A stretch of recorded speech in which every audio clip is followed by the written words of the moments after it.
Kensington, Philadelphia. Hotbed for poverty, crime, and drugs. One of Philly's most dangerous and notorious communities. With so much holding the young men of this neighborhood down, it's often hard to escape the urban jungle around them. But one man, in his vision of Friday Night Lights under the L, has given the kids of Kensington a new chance to succeed, to rise above their doubters. This is Rise of the Tiger.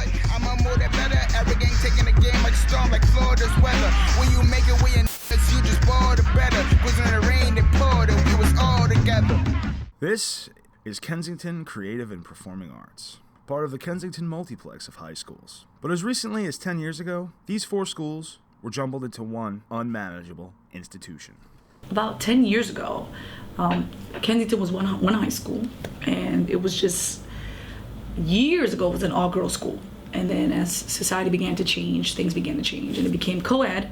And then the school went through a really challenging time with drugs and truancy and just high suspensions, just a great deal of problems that plagued the school. And that's where I spent my whole first year as in Kensington High School before it broke up into the multiplex.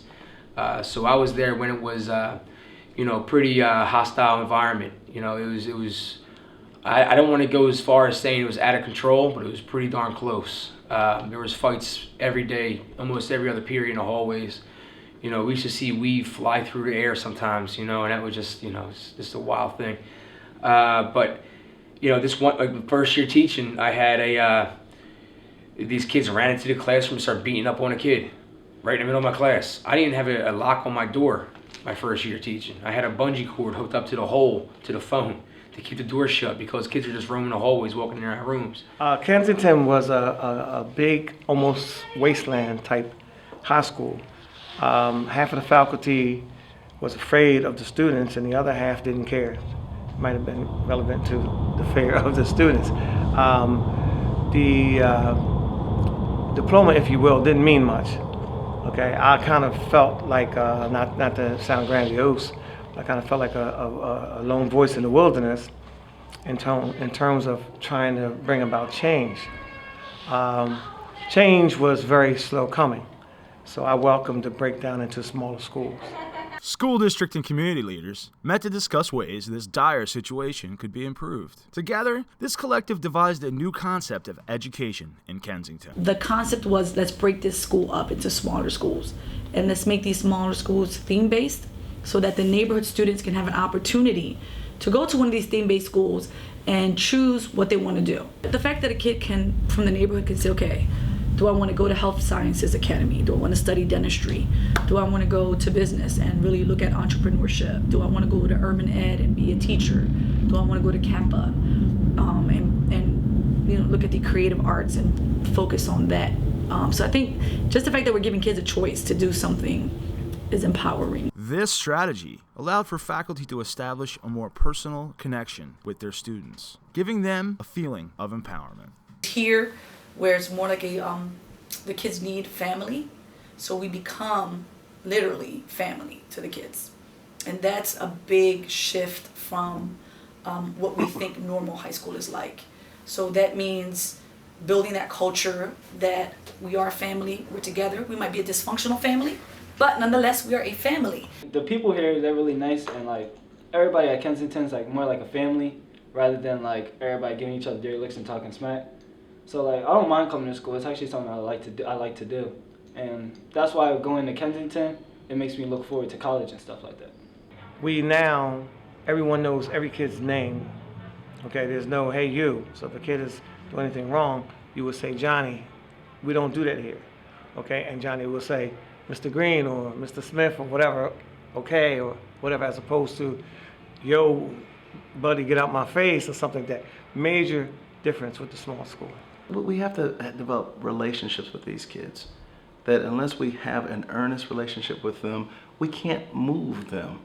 And really understanding that, because you can debate with these kids if you choose to. That's a no-win proposition. Or you can embrace them and challenge them from a relationship point of view And quite frankly, that's what I believe, and that's what I challenge my staff to do as they interact with our students as well. As the culture of Kensington High School started to change, one piece of the overall puzzle had yet to be placed. The pulse of a high school is its football team, yet Kensington remained without a heartbeat. There was a culture of apathy in this building. And not this building, I'm just meaning the school. I mean, coming in from an elementary school and then coming in first year and just speaking to people, and the message was clear. Like, these kids can't. These kids don't care. These kids, and that was just very challenging for me because I was these kids. So for me it was very personal because I felt like you were just saying that about me.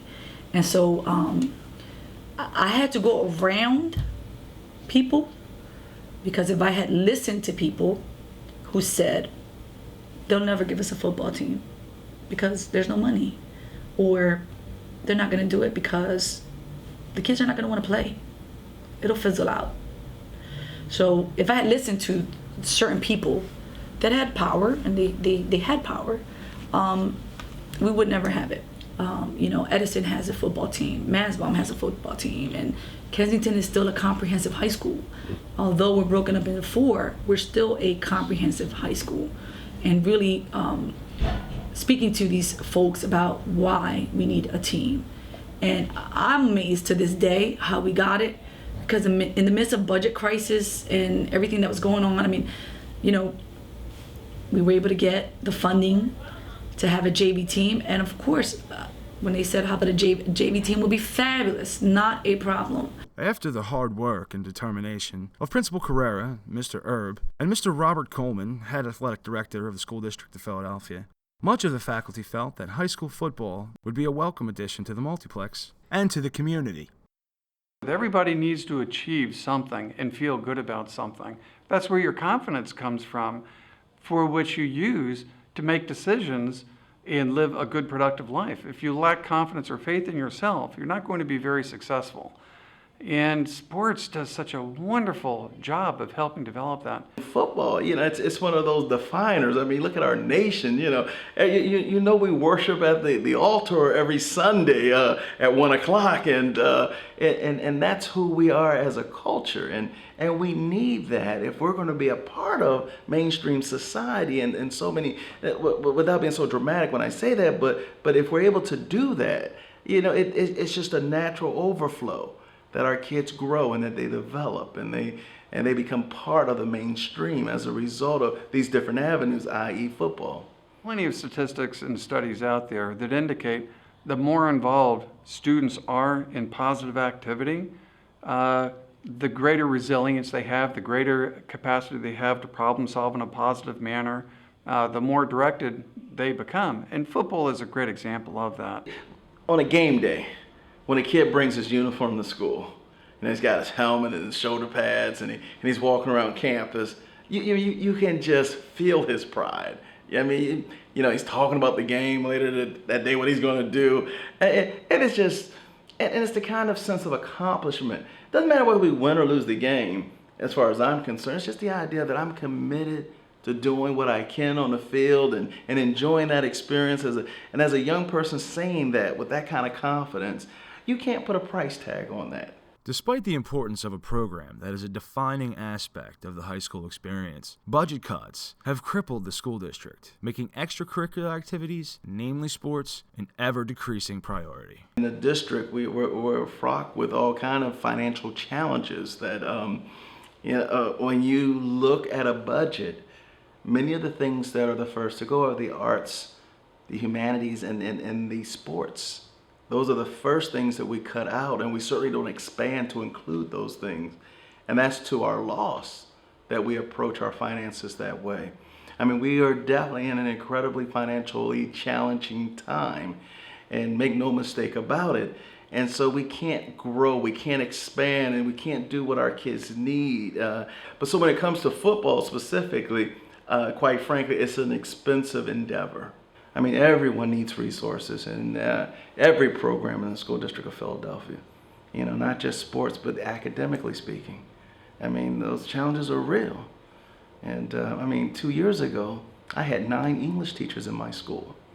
Without a significant change in my population, last year I was down to 5. And this year I started the school year off with 4. I mean, so those budget cuts are very real. And everyone wants resources. I know I do. But yet I understand I have to work within the parameters of what's available to me. And demonstrate that we can move forward and want to move forward. And I would say the same thing to the football guys and the football team. But as Kensington High School is trying its best with their limited resources, there are some on the public school's payroll who aren't pulling their own weight. The Germantown game, we were lucky to even have the Germantown game because 2 of the referees didn't even show up. So only 1 referee showed up to the game, and he was going to have a controlled scrimmage.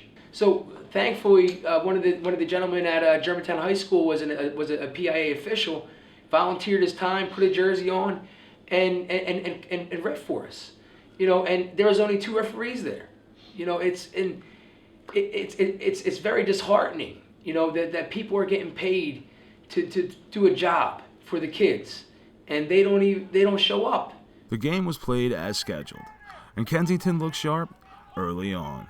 Number 2, Jolie Milton, picked up a squib kick and returned the football all the way for a long Kensington score, torching the opposing team's kick coverage unit.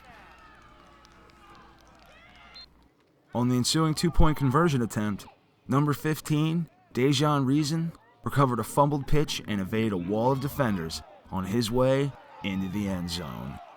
But the same old issues that have plagued the Tigers all season long persisted, and the Tigers fell to Germantown. The defense let the game down, definitely. But, I don't know, it was a big loss. I didn't think we were going to lose that game. I don't think we were physical enough.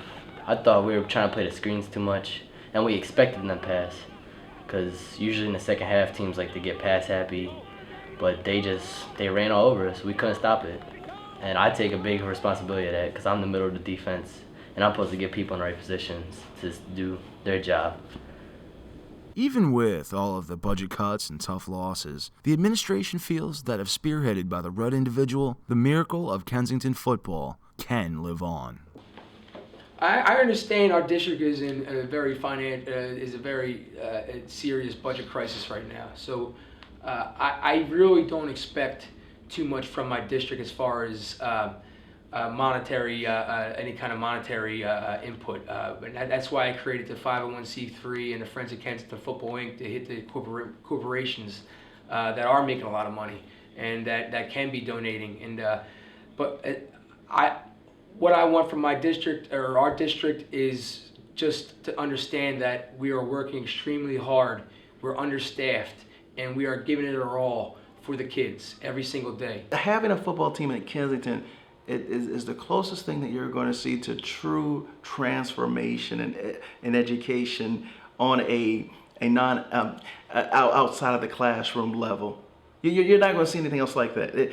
I mean, for that to have happened, it's just, I almost want to use the term a miracle, which I won't use that term, but close to it in terms of being able to create a football team at this time.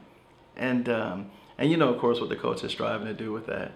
I mean, he's committed to making that the difference maker for the young men that he's involved with. Because this was Herb's vision. He wanted this football team, and he told me about it when I got there. Like, he saw it already. He had even, I think, pictures of the helmet drawn and things like that. Like, it was already, he just needed me to, make that happen, and then he would definitely take it from there. And that's so important, because what you have to have that person that's gonna take it and it's almost like the baby, raise it and care for it and clothe it and feed it. The coach has my support because he's definitely a man on a mission. But quite frankly, that's what I need for every different activity and program within our schools. I need point people to make it happen. And I think he understands that. The way that he goes about it, because the best way to go about that is not so much to depend upon the school itself or the school district. Man, we need our community involved with this work. This is bigger than just a school.